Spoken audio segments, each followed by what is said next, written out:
La gente nos dice que hay muchas guerras, hay el calentamiento global, inundaciones, ciclones, terremotos, tsunamis, la insensibilidad de las personas. ¿Son esas señales del fin del mundo?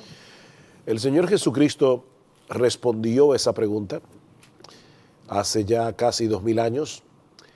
Él dice, cuando oigáis de guerras y de rumores de guerras, no os alarméis. Es necesario que todo esto suceda, pero todavía no es el fin. Porque se levantará nación contra nación y reino contra reino, y habrá terremotos en diversos lugares y habrá hambres. Esto solo es el comienzo de dolores. Fíjate, el Señor está diciendo, no tomen esas señales que van a permanecer a lo largo de los siglos como señales del fin. Imagínate que pudieron haber pensado las personas que vivieron en el tiempo de la toma de Constantinopla. Nosotros estamos a 500 años lejos de ese evento, pero para la sociedad occidental, la caída de Constantinopla en manos de los turcos fue como el fin del mundo. Pero no, el fin del mundo no llegó en el año 1476, fue que cayó Constantinopla, no me acuerdo. ¿Qué pensaron las personas en el tiempo de Napoleón? ¿Qué pensaron en el tiempo de Hitler? O sea, han habido terremotos, hambrunas a través de toda la historia. Y lo que Cristo está diciendo es, no tomen eso como señales del fin. Porque lo cierto es, Eduardo y Salvador, que nosotros no sabemos cuándo se va a acabar el mundo. Ahora bien, el hecho de que Cristo haya dicho que estos son principios de dolores, la imagen que está usando allí, es la imagen de una mujer encinta. Y nosotros sabemos lo que son los dolores de una mujer encinta. A medida que se va acercando el parto, los dolores son más intensos y más seguidos. Entonces yo pienso que nosotros pudiéramos entender que lo que el Señor está diciendo es que a medida que avance la historia y avance la maldad y se acerca al fin, estas señales van a ser más frecuentes y van a ser más agudas. Sin embargo, lo cierto es que nosotros no tenemos la menor idea de cuándo será el parto. Y estar especulando, diciendo que ya porque está pasando esto, por el calentamiento global, por aquella otra cosa, le queda al mundo 20 años, 15 años, 50 años, eso no lo sabe nadie. El único calentamiento global que nosotros podemos relacionar con el fin del mundo es el que Pedro habla en 2 de Pedro capítulo 3, de que este mundo será consumido por fuego.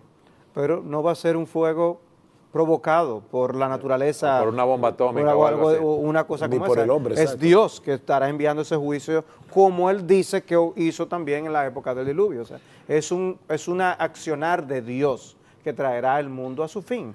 Entonces, en ese sentido, creo que no tenemos que vivir con ese susto o ese miedo. Y mucho menos si nos preparamos espiritual debidamente, creyendo en el Señor Jesucristo. Estamos preparados para partir, morir o que Cristo vuelva sin ningún temor. Ahora, eso además de lo que Sugel menciona, de esos dolores de parto que se intensifican en cuanto a ese tipo de señales, a mí me llama la atención el lenguaje que Pablo usa en 2 Tesalonicenses capítulo 2. Y él habla allí del misterio de la iniquidad, que dice que ya está en acción. ¿Qué es eso, Salvador? El misterio de la iniquidad. En ese mismo contexto, Pablo tiene que aclarar. Ustedes saben que vendrá la apostasía, pero todavía no es el tiempo. O sea, el punto es, los niveles de apostasía varían. O sea, va a ser una apostasía más abierta. Y la manifestación de la acción de la iniquidad varía también en intensidad de alguna manera. Porque en diversos momentos, en diversos lugares del mundo, nosotros podemos ver intensificaciones de lo que está pasando con el pueblo de Dios, donde lo que no necesariamente como nosotros vivimos es lo que otros están viviendo. Y nosotros podemos decir, pero las cosas están bien. No, lo que nuestros hermanos están viviendo en otros países se acerca a alguna de esas descripciones que nosotros encontramos en la palabra de Dios. Pero lo que ocurrirá cuando Cristo vuelva va a ser algo universal. En ese sentido va a ser algo de dominio general. Y ese misterio de la iniquidad que Dios detiene por un tiempo, luego tendrá un accionar, que es lo que el libro de Apocalipsis también nos advierte. El poder del mal se va a evidenciar de múltiples formas y nosotros lo que estamos viviendo hoy en día, no podemos dejar de decir que al menos un avance es de lo que es lo que es la maldad, la corrupción, la indiferencia del hombre, lo poco que vale la vida humana, ese desinterés en las cosas de Dios, esa oposición a las cosas de Dios. son muestras de ese accionar del maligno en el mundo, el príncipe de este mundo, que al final de los tiempos llegará a su punto cúlmine. Pero el punto es, cree en el Señor Jesucristo y será salvo. El que no quiera llegar a ese punto y ser atrapado fuera de base, por usar el término de béisbol, Sí. que se convierta en Señor Jesucristo ahora. Ahora, Cristo mismo dijo que el día y la hora de su venida nadie la sabía. Nadie la sabe. Entonces, estar especulando es ir en contra de eso que Cristo mismo determinó, que eso no lo sabe nadie. Solamente Dios lo O sea, sabe. ni los que estamos aquí en el programa entendiendo los tiempos. Exacto, lo sabemos. Ahora, lo que me Así. preocupa de esta pregunta, y me alegro que la hayan hecho, no es que estoy atacando a la persona que la hizo, por si acaso, pero lo que me preocupa a veces de ese tipo de preguntas es el hecho de que hay personas que están más atentas al tema del fin del mundo que al Evangelio y a Cristo mismo. Que más atento al sensacionalismo que eso Sí, implica. por ejemplo, conviértete que el fin viene. No, es que sea que el fin venga en mi generación o quizás ya voy a estar muerto cuando llegue el fin del mundo, yo me tengo que convertir a Cristo porque soy pecador. Yo tengo un problema personal con el Señor, no es porque el fin viene. Yo me debo convertir a Cristo porque soy un pecador que necesita la salvación que Cristo ofrece en el Evangelio. Sin embargo, no quiero contradecirte, y menos nuestro primer programa de esta temporada, pero es simplemente aclarar que Cristo mismo también usó parábolas, donde habla del prepararse porque Cristo vuelve, tiene una connotación de hay algo que viene que va a ser un juicio fuerte, mejor que tú te encuentres preparado. O sea, ¿Hay un sentido de urgencia? hay un sentido de urgencia en el que nosotros tenemos que advertir al hombre.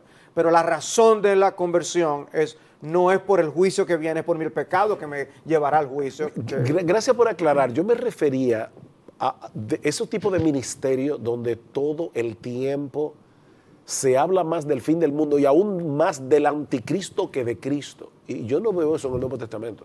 Una cosa es que Cristo nos advierte en las Escrituras, el fin viene, yo vuelvo, estad preparados para mi venida. Pero otra cosa es vivir hurgando en los periódicos para ver todas las señales y ver todas las cosas, porque eso nos distrae de la predicación del Evangelio. Ese es el punto. Sí, atrae personas, pero no necesariamente a Cristo. Exactamente. Otra pregunta. ¿La palabra de Dios va en contra de la cultura o debemos acomodar la palabra según la cultura? ¿Qué significa la palabra cultura? La palabra cultura viene de una palabra latina que significa cultivar. Y Dios mismo nos dice en su palabra que el hombre fue puesto en el jardín del Edén, el hombre recién creado, para que cultivara la tierra. Es decir, el hombre, el primer mandato que recibió fue hacer cultura. Es decir, tomar los elementos de la creación para convertirlos en cosas útiles, para transformarlos en cosas beneficiosas para la humanidad. Eso es cultura. Y por lo tanto, el primer mandato que Dios le dio a Adán y Eva es lo que los teólogos han llamado precisamente el mandato cultural. Ahora bien, nosotros vivimos en un mundo caído, en un mundo dominado por el pecado. Y por lo tanto, y de manera lamentable, mucho del quehacer cultural del hombre en su pecado es alejado de Dios, es una cultura anti Dios. Entonces, en ese sentido, si la palabra de Dios se opone a la cultura que hace del hombre un ser autónomo como si no existiera Dios, una cultura que exalta valores que no son los valores que Dios exalta, nosotros debemos oponernos a ese tipo de quehacer cultural porque la Biblia se opone a ello, pero no a la cultura en sí misma. Por eso es que quise aclarar qué significa la palabra cultura. No, la Biblia no se opone al quehacer cultural, la Biblia nos manda a hacer cultura, pero nos manda a hacer cultura bajo los parámetros, principios, valores de Dios revelados en su palabra. Que entra a veces en contraposición con algunos conceptos del arte y la cultura que son colocados esos conceptos por encima de Dios y de su palabra. O sea, ellos filtran la vida a la luz de esto. Lo que es correcto o incorrecto es si es una expresión del arte. Si es una expresión del arte, debemos darle libertad y rienda suelta al hombre. No. No importa lo que diga la palabra de Dios. Exacto. No. Nosotros entendemos que no. Que ese arte tiene que tomar en cuenta la palabra y los principios de Dios. Dentro de esos parámetros. Exacto. Pero la palabra de Dios jamás se opone al quehacer cultural del ser humano como criatura de Dios. O sea, si yo asumo una posición de criatura, ya me estoy colocando debajo de Dios. Y yo puedo hacer cultura en ese parámetro. Pero si adopto una posición de autónomo, de dueño de mí mismo, de independiente de Dios, hay problema. Voy a desarrollar una cultura, que es lo que ha pasado en la sociedad occidental. Se ha desarrollado una cultura que al final de cuentas exalta valores que son antivalores. El desorden, por ejemplo. Exacto. Hay música o pinturas que expresan desorden y exaltan el desorden. Eso no es lo que es correcto ni conviene a la humanidad. Ahora, el hecho de que el arte fuera religioso tampoco quiere decir que es bueno. No. Porque hubo mucho arte religioso que lo que era idolatría o eran expresiones equivocadas o de creencias equivocadas.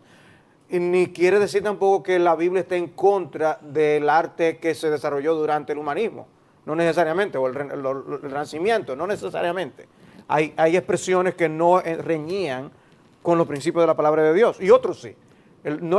No debemos ser ciegos, es decir, porque es arte, debe ser libre. Y si creemos en la Biblia, debemos abominar todo lo que sea cultural. No, tampoco. Pero el arte no tiene que ser panfletario, o como diría Hans Ruckmaker, que fue un profesor de arte en la Universidad Libre de Ámsterdam. Él escribió un libro que se titula El arte no necesita justificación. ¿En qué sentido? Yo no tengo que hacer arte religioso para que esté justificado. No hay que pintar vírgenes y santos para que el arte esté justificado. Y por eso fue que Rembrandt y esos grandes pintores que surgieron en el Renacimiento pintaban otras cosas, pintaban una lechera, pintaban a un herrero, pintaban hasta un pedazo de carne, pintó Rembrandt en una carnicería. Y es increíble la forma como Rembrandt pinta eso, porque eran personas que tenían un concepto correcto del arte, influenciados por la Reforma Protestante. La Reforma Protestante trajo una perspectiva del arte completamente distinta a la que trajo el catolicismo medieval antes del Renacimiento. En el mundo hay crímenes, abusos, genocidios. ¿Por qué permite Dios la maldad en el mundo? La verdad que es una pregunta que ha estado en la mente del hombre desde siempre. La Biblia reconoce la existencia del mal. La Biblia nos dice que Dios no es el autor y el creador del mal, pero la Biblia dice que sí Él es soberano sobre todas las cosas, incluyendo el mal. En ese sentido, la explicación bíblica del origen del mundo, del mal en el mundo, es por la caída de Satanás como uno de los ángeles que se reveló de su estado original, porque el Satanás y sus secuaces son criaturas de Dios, fueron ángeles creados por Dios. Pero Dios, obviamente, no fue el causante de que ellos pecaran y se rebelaran contra Dios. Y a partir de ahí es la explicación de toda la inclusión del mundo en la raza humana. O sea, la tentación contra Adán y Eva se explica a partir de ahí. Y a partir de la caída de Adán en Génesis capítulo 3, toda la existencia del mal en el mundo. Ahora, ¿cómo nos relacionamos nosotros con el mal? ¿Cómo nosotros explicamos el mal? ¿Cómo nos comportamos como cristianos ante la realidad del mal? Estas son cosas complejas que en poco tiempo nosotros no vamos a poder abundar. Eso ameritaría un programa completo o más de un programa. Pero al menos nosotros podemos decir que tal como el título de un libro, hay cosas malas que le ocurren a hombres buenos. O sea, nosotros estamos expuestos venimos ya con mal en nuestro corazón, como hombres pecadores por la caída, y que Dios es precisamente que ha trazado el plan de redención para rescatarnos del pecado y de sus consecuencias. Pero ¿cómo lidiamos nosotros con el hecho de que por causa del pecado y las consecuencias que trajo el pecado al mundo nos enfermamos, o que tenemos que ser objetos de un crimen, o si no nos hieren a nosotros, hieren a otro? ¿Por qué yo puedo ser objeto de enfermarme por una pequeña bacteria o por un virus y aún hasta morir por ello? Son las consecuencias del pecado en sentido general. Hay cosas que nosotros no entendemos de qué tanto domina Dios el mal y el pecado. Y que lo entenderemos más allá, como dice la canción. Mientras tanto, nosotros creemos que Dios usa aún las cosas malas que ocurren para traer muchos bienes, grandes bienes. como hablamos del mayor bien que ha venido a la humanidad, que es la muerte de Jesucristo. El mayor pecado, el mayor crimen fue el que trajo el mayor bien a la humanidad, la salvación y la vida eterna en Cristo Jesús. Entonces Dios gobierna todas las cosas, pero creemos en la existencia del maligno, del diablo y del mal y de la tentación.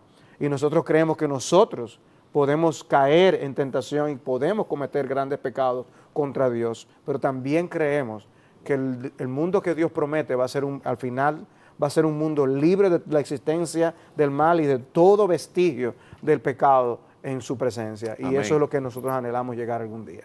Eso en pocas palabras, pero... No, está muy bien. La verdad es que... Yo sé que tú quieres hacer un programa sobre este tema y lo sobre vamos ese a tema, planificar sí. para traer este tema más abundantemente, pero gracias por esa síntesis que tú hiciste de en todas esos maneras, pocos solamente minutos. ya se acabó el programa. Se acabó, pero di algo y no te preocupes, no te voy a Simplemente es esto, interrumpir. decir, yo no puedo creer en Dios porque existe el mal es una contradicción en sí misma, porque si Dios no existe, tampoco existe el mal. Las cosas simplemente son como son. Para que exista el mal, tiene que existir el bien que lo contrasta. Y para que exista el bien, tiene que haber un legislador universal que ponga las reglas del juego. Si no existe Dios, no existe tal legislador. Si no existe tal legislador, no existe el bien. Y si no existe el bien, no existe el mal. Así que decir, yo no puedo creer en Dios porque el mal existe, es una soberbia tontería, por no usar otra palabra, es una contradicción filosófica. Gracias por haber contestado estas preguntas, mis hermanos. Y a ustedes, gracias por haber estado con nosotros en la tercera temporada de Entendiendo los Tiempos.